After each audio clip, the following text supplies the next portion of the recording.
Олабавувањето на мерките не ги олабави сите граѓани. Се уште во продавница влегуваат со маска за, како што велат, предпазливост од вирусот, но и навиката која останала по цели 2 години носење заштита на лицето во затворен простор.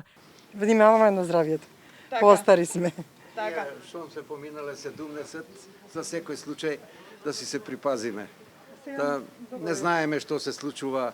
Секакви луѓе поминуваат и посигурно ни е И за нив и за нас е исто. исто А и кога е. нема пандемија, па си ги носевме маските и онака за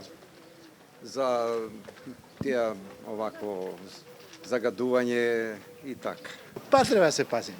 Отстојание, да знаеш со кого правиш муабет, знаеш како е. Непознат човек, опасност, не знаеш. Знам дека може, меѓутоа ради лична заштита.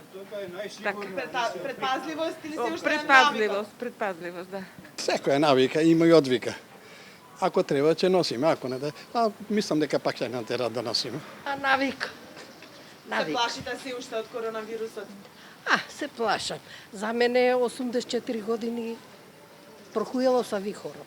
По цели 2 години, владата во средата го прифати предлогот на Комисијата за заштита од заразни болести да се укине задолжителното носење на заштитна маска од COVID-19, со исклучок во јавните превозни средства, здравствените установи, аптеките, установите за згрижување на стари лица и лица со попреченост. Во меѓувреме продолжува трендот на опаѓање на бројките на новозаболени и активни случаи на COVID-19. Сега сме во безбедна зона, уверуваат надлежните, но никој не треба да биде изненаден од нов ковид бран на есен. За тоа е потребна и подготовка на здравствениот систем и набавка на лекови.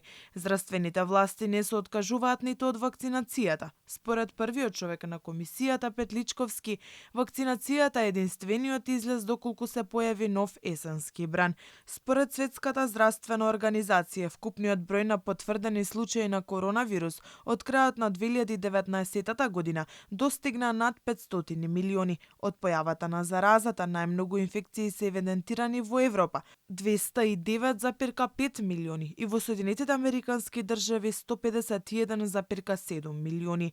Африка сочинува само околу 2% од глобалниот број случаи со COVID-19.